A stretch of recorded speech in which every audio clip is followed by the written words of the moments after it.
You know what's 1,000 times better than begging for new business? Getting your clients to beg you for your product or service. What's up, FlowChat fam, sales listeners? Hey, we're here for a spotlight series where we're talking with real people getting real results because they're on the front lines, carving and cutting through all the BS, getting us what's actually useful for our businesses, for our lives. And hey, today's fellow FlowChat fam member is bringing us through how to get clients coming to us. It's marketing, it's attraction marketing, it's inbound, it's outbound, it's all the things acquisition. This is going to be a powerful and profitable conversation, which is why we brought on Mike. Mike, how's it going, man? What's up, man? Dude, I'm pumped to be here. I love the energy. And you know what? Like we've known each other for so long, right? But like I just love how you show up every single time for the people you're called to serve. And and for any of you guys watching this that don't know Chris, like I'm gonna just give a little bit of a plug for Chris here. Like Chris is a legit person. I've known Chris for like what 20 years, bro. And a little bit. The person you see on camera, you know, he brings extra energy for all of you guys, but like his genuineness, his sincerity, like 100%. So that's why I love this guy. Why I'm pumped to be working with him. And Sean is just the same. Like, like these guys are just so legit and cool. Love just the relationship we have. I appreciate the kind words, Mike, and the friendship and ongoing sharing the entrepreneurial journey together, because you've actually been running businesses longer than I have. So I'm excited for everyone to get to meet you, and thank you for taking some time to share your experience and expertise with them all. That being said, where did your entrepreneurial journey start? It's hard to say really fast. Dude, it's a hard word to say and it's a hard word to spell, right? How many times, like we've been spelling it for how long, we still spell it wrong like every time, right? Let's give it up. This episode is sponsored by Grammarly, helping you spell words correctly. And I hope they see it. Anyway, yes, it is hard to spell. Right? Oh man. So dude, honestly, that's hard to pinpoint, right? Because I grew up in an entrepreneurial family. Like so like where did my entrepreneurial journey start? I don't know, like 3 generations ago with my grandpa. Nice. But I mean, and dude, we've had this conversation before too, right? Like my parents and me, even as parent, like my kids are entrepreneurial, your kids are entrepreneurial, and we teach them things as they come to us, right? But like we're not like drilling it in their head, oh, you got to be an entrepreneur. Like they just pick it up by osmosis. That's kind of what I did. Right. So I just picked it up by being around it. Like, I mean, sure, my dad wanted me to be in business and wanted me to be a business owner and all these things, because it's like, dude, that's the best way, aside from sales. Right. So that's a very noble profession. Unlike a lot of people try to downplay sales. But you and I are both in sales. Anybody who owns a business is in sales, and we serve a lot of salespeople. Right. And we probably employ, several salespeople and have like throughout our careers, right? Really, my dad from a young age, he was like, well, I'm not going to teach you all this stuff. If you want to learn it, you'll ask me. But this is how you write your own paycheck. One of those 2 ways, entrepreneurship or being a sales. Yep. And you were sold, and you went down the path. And what was your first business? Oh man. The first like actual business where like, it wasn't just like me selling candy bars to my family or something. Was like an initial iteration. This was even before like one of the companies we still own, doing IT work, but it was residential. And so, and I think you had a very similar like backstory in your selling, right? But I went door to door, knocking on doors, handing out flyers to get my first like group of clients to start building that business. Wow, so, there we go. Good old fashioned pulling doors, cold call. I mean, it's a humbling and very educational way to start for sure.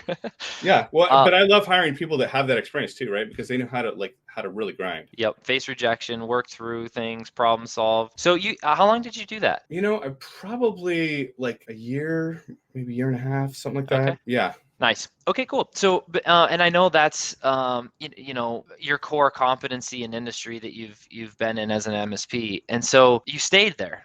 It continued to grow. When I'd be curious, we're talking about sales, we're talking about bringing on clients today. So, everyone listening, here's some helpful different methods and ways that you can approach it. Now, the first one you said is pulling doors. Yep. What are some other methods that you've tested or used for your business personally over the years? Well, obviously, a lot of people, especially watching this, are familiar with running paid traffic. A lot of people, especially in your community, Chris, are going to be familiar with organic and just like direct outreach and like knocking on doors in a different way. And now we're doing it virtually, right? But really, I think and all of this kind of goes together. Like I've never been a big believer of having all your eggs in one basket. And even like we talked about before, like, you know, what we teach our clients is there's no, like, a lot of people in our space, Chris, like you've seen them, they're teaching like, you got to do it this way. This is the one method, right? Like, I don't do that. Like, what's the right method for you is dependent on where you're at in business, what your strengths are, what your business model is, and all those things. And then, so we have like a few different coaching businesses. And then we still have service-based businesses as well. A few of those. And, you know, so what's right for that business depends on what that business is, who that business owner is, how long they've been in business, with the revenue. Like, and there's so many factors that go into it, right? 100%.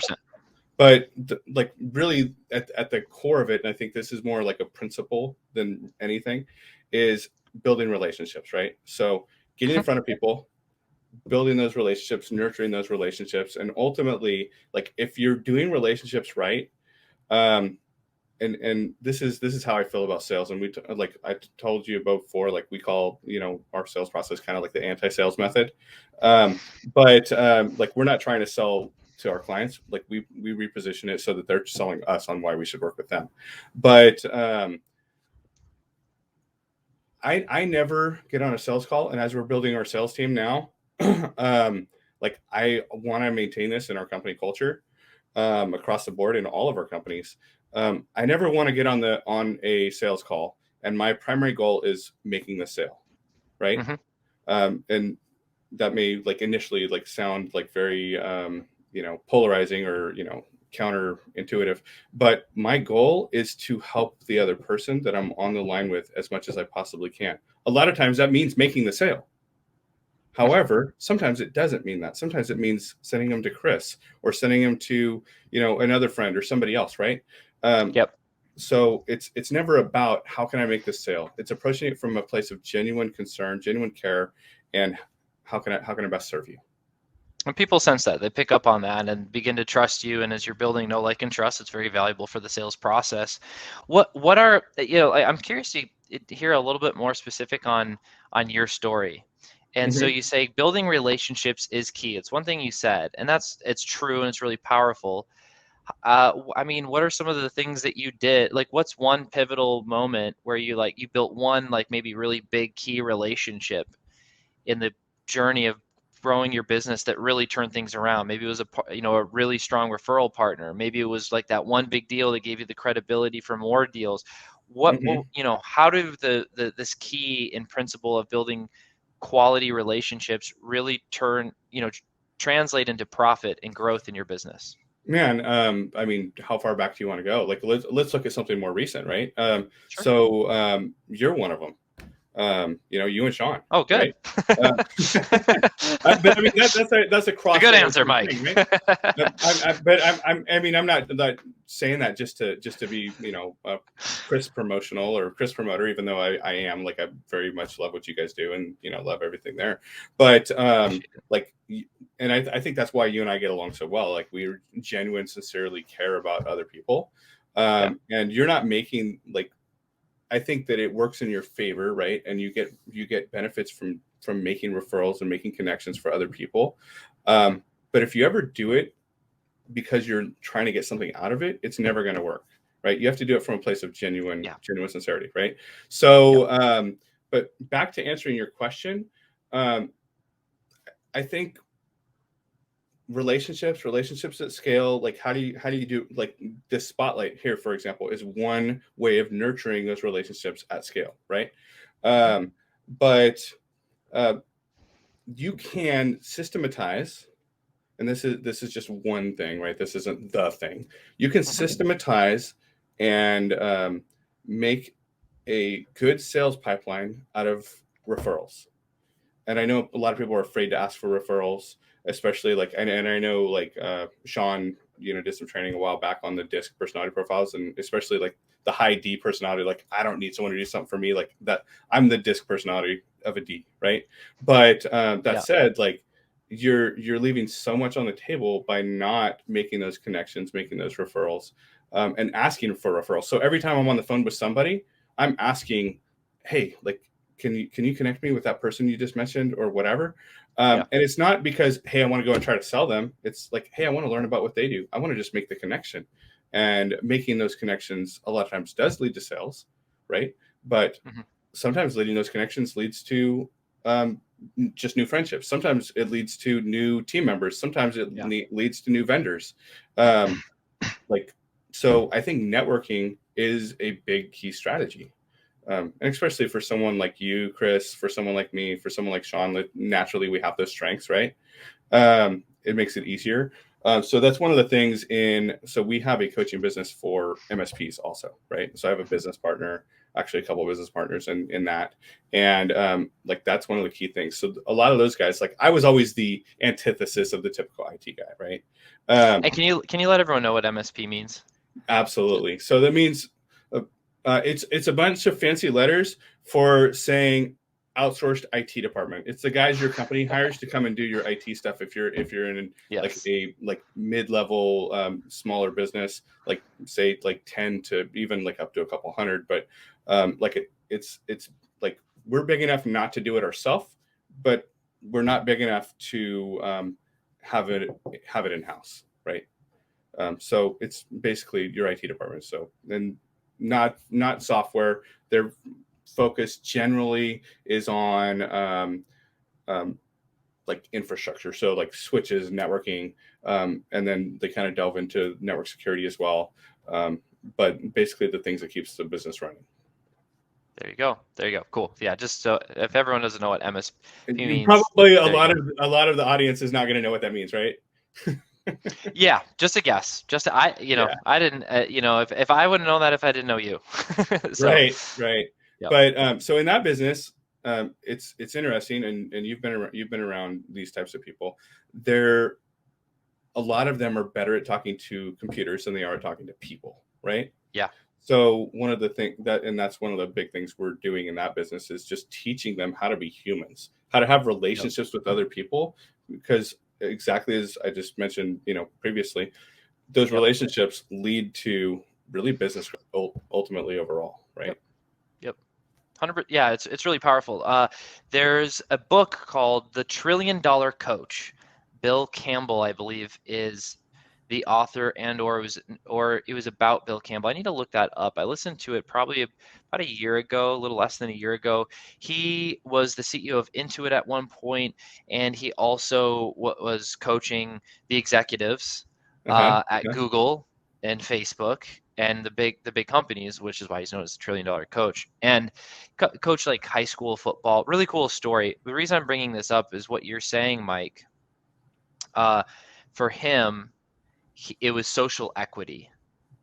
The richer in social equity in relationships, the more wealthy someone was. It was a trend that he saw being amongst very affluent people. The trend, he's like, the people that had the deepest networks and the most connection relationally were the ones that were happier and also made more money, not just made more money. So I think it's really powerful. Yeah, I think you need to know how to leverage those relationships too, not in a sleazy, slimy way, right? Like in a I mean, you know how that can be misinterpreted, Yeah, right? totally. You need to know how to like leverage those relationships, because I can go out and know a lot of people, right? Like say, I know a lot of people at my church, but like those aren't going to benefit me from that level, right? Right.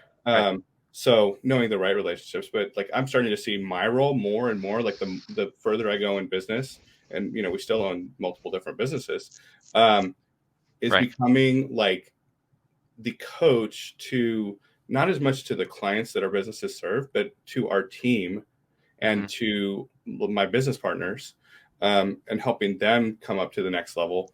I just spent, and I didn't tell you this either, Chris, but I just spent a weekend at a mastermind deal, Cool. like this past weekend. And that was like one of the big epiphanies I had. So I was new for a long time, and you know this too, but serving or like having a team allows you to get more done. Like, yes. But the connection I made this past weekend, which is like, you just like on the face of it, it's like duh, but like it really sunk in deep for me. Building a team allows you to serve your people that you're called to serve at a much deeper level. Okay. It allows you to have a Unpack it. bigger impact. Unpack this. So like I can be strategist, right? I Hmm. can know a lot of things about business, but I can't know everything about everything, right? So Right. there's definitely people that are better at sales than I am. There's definitely people that are better at running Facebook ads than I am. There's Yeah. definitely people that are better at copywriting than I am, right? But if I assemble a team of A players in all of those things, then I can better serve my audience, the people I'm called to serve, Hmm. than I could by myself. Right. Even having just a support team to do the pieces, letting those people rise up and shine, and like me coaching them on how to better serve as a whole, makes a bigger impact overall. Does that make sense? Love it. 100%. Yeah. It's, greater than the sum of the parts. And Yeah. so, yeah, it's you're able to execute on multiple different skill sets in a deeper, more impactful way. And when you put those together, I always think of like a laser. A laser is really focused and Hmm. intense. A sprinkler's like widespread, and it's not as intense. And so you align all those things, all focus going in the same direction. It gets fast, and it gets fun, and it gets powerful. Right. Um, that's awesome, man. Yeah. So these are really helpful, like best practices in business and in your journey. Throw at us like one particular, like the hardest moment in business. I'm not sure if we're gonna make it. Um, Maybe it was fully in business, maybe it was personal, but look, like this journey is a real kick to Yeah. the goat sack You know, sometimes. it's So, funny, and I'll kind of share like the shorter version of this, but I actually did a live inside of our group mhm, like a week ago, and really went deep on like some pain, right? Just like my pain, being vulnerable, because I think, and I love that you're bringing that up, right? Because like so many people, and I've been there as an entrepreneur, like you're like, I'm the only one dealing with this problem. I'm all alone. Nobody understands me, right? The truth is, we all go through the same crap. And like I have clients that are, have 9-figure businesses, multi 9-figure businesses, right? mhm. And like even they will tell you, like, like when you get to my level, the only thing that changes is there's an extra zero behind our problems, but there's the And same maybe a problem. few more departments. Yeah, right. There's more people, right? But Yeah. like so going back to sharing like, and I'll give you a brief version of Yeah. like my most difficult thing I had to overcome, and I remember like I'll never forget it, and I share it often because I think it's impactful to other people to see, like you, like other people have been there, right? Totally. But I was sitting in the parking lot of Firestone um, barbecue restaurant in Bakersfield, California, in my silver Lexus, and and I looked at my wife, and I'd had this weighing on me for a long time, like I don't know what we're gonna do, like we're not gonna make it, you know, um, Yeah. and I was bawling, I was like breaking down in front of my wife, and it was the only time that I remember ever feeling like, and I wasn't like at the place where I was like gonna take action on it, but I remember feeling like I understand why people take their own life. All the pressure, right? And feeling like you're alone, feeling like you have to bear it all on your own. And she said something to me, and this was so impactful, and I like want to be this impactful to other people now. But she said to me, babe, I believe in you. We can get through this.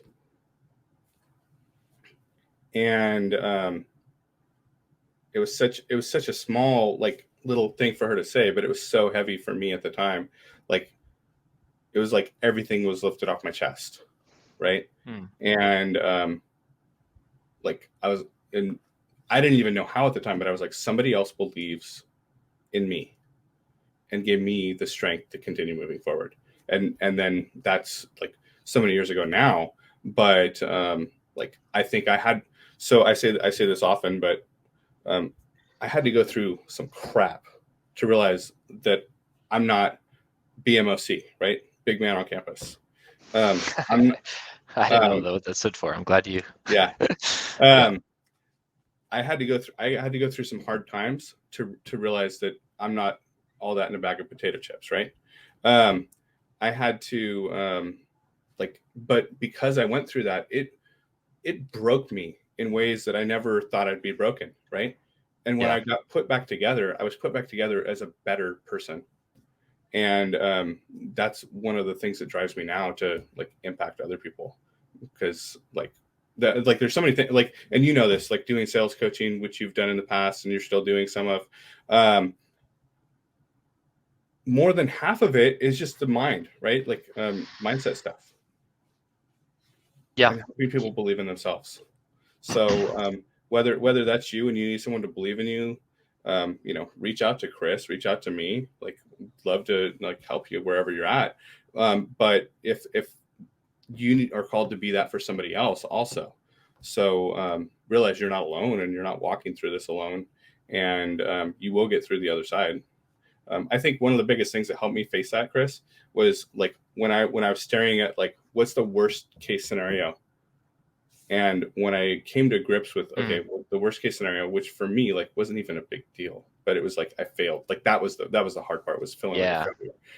But like, I like looking back and like, and this is like part of what helped me overcome it, like facing that fear and realizing, okay, like I can go get a 6-figure job. Like, why am I worried about this? Right. But it's that fear of failure. Yeah. Yep. It's a real thing. It's a real thing, man. I appreciate you opening up. I appreciate you sharing. Yeah. The way that I like to say it is, anyone that's continued to earn the right to keep playing this game of business, there's a lot of real moments, and it affects relationships, it affects health, it affects all kinds of, all aspects of life in a really real way. And so, and all this goes, into all aspects of life, business, and also sales, because if we're feeling all these things, thinking all these things, and we show up for a call, and this is kind of what we're emoting in our sales calls, guess what's not going to happen? People buying. That's not going to happen. People don't want to buy into that. But being aware of this, being honest with it, and then being focused on what is getting results and getting other people results becomes effective. And so, I appreciate you sharing. Hey, for everyone that's leaning into this conversation, business, sales, life, all the above, where's the best, and they want to keep that conversation going, where's the best place to find you, Mike? The best place is on Facebook.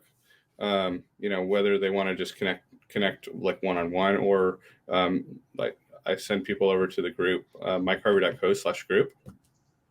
Okay, cool. Then you'll be able to join our group. You'll get a link for our group, and then you'll get all the updates whenever we put out new content or we go live or anything like that, just by going to that place. Did I spell that right? You did. Point for Chris. Probably and point for everyone watching, because now you have access to Mike's group. What's that? Probably a little easier than entrepreneur. A lot easier. A lot easier. All right, cool. Yeah, so check out MikeHarvey.co/group to see his just community free Facebook group. Connect with Mike a little bit more. He's been doing business for over 2 decades. Yeah, long time, knows a few things. Definitely can provide you some, I don't want to use the word shortcuts, but just the right answers to the test maybe a little bit sooner. Yeah. We'll go with that. Learn from other people's experiences, man. Like that's probably was for me, like once I figured that out, learn from other people's experiences, was like the way that I grew the fastest in both like personally and business. Love it, man. Hey, Mike, thank you for spending your time here and hanging out, and your expertise and everything. And FlowChat fam, Sales Center, thank you for continuing to check out the Spotlight series, where we find real people that are getting real results. They're in the front lines, figuring it all out, cutting through all the BS to give us the gold here on the Spotlight. So, hey, we'll be back next week with some more of all of that. Stick around if you want some more of it. And hey, enjoy the rest of your week and weekend. We'll see you guys next time.